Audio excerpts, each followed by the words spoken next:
Como eu falei, assim que acabou o primeiro jogo, muito feliz por estar representando o Guarani e por estar vivendo esse momento tão especial na minha carreira.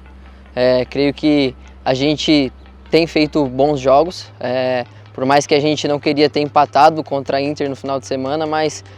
creio que a gente vem crescendo e evoluindo nos treinamentos para que a gente venha fazer mais jogos melhores e conseguir os 3 pontos. Para a gente da linha defensiva é muito importante ficar jogos sem sofrer gol, porque isso vem mostrando que a gente vem trabalhando, o quanto a gente vem evoluindo, e creio que se a gente continuar dessa maneira, a gente vai conseguir alcançar ainda mais os nossos objetivos e ficar com a baliza 0. Cara, venho aprendendo muito,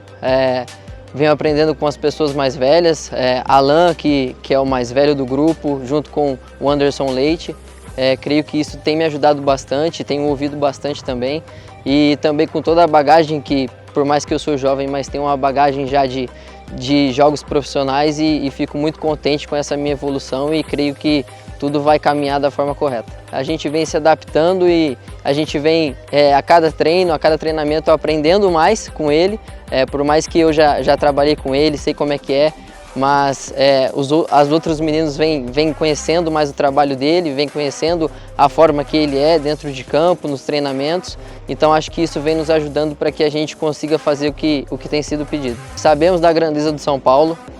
mas vamos para lá com uma ambição muito grande de pontuar lá dentro, por mais que a gente sabe o quanto é difícil jogar contra a equipe do São Paulo, mas estamos muito motivados e confiantes que podemos fazer um excelente trabalho lá dentro.